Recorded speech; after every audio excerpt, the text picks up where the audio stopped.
कहानी की शुरुआत जापान में होती है, जहां लाइट यागामी नाम का एक 17 वर्षीय होशियार लेकिन ऊब चुका हाई स्कूल छात्र रहता है। वह अपने जीवन को नीरस और दुनिया को अन्याय से भरा हुआ देखता है। एक दिन लाइट अपनी क्लासरूम की खिड़की से बाहर देखता है और देखता है कि एक काली नोटबुक आसमान से गिर रही है। जब वह स्कूल के बाद इसे उठाकर देखता है तो उस पर लिखा होता है डेथ नोट।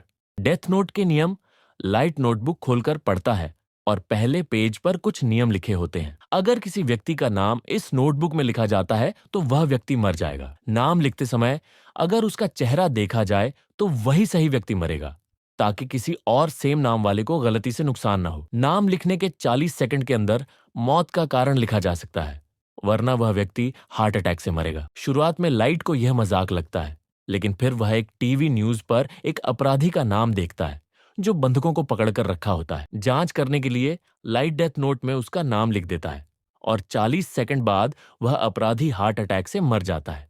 लाइट हैरान हो जाता है और सोचता है कि यह सिर्फ संयोग था। हुए कुछ गुंडों को देखता है।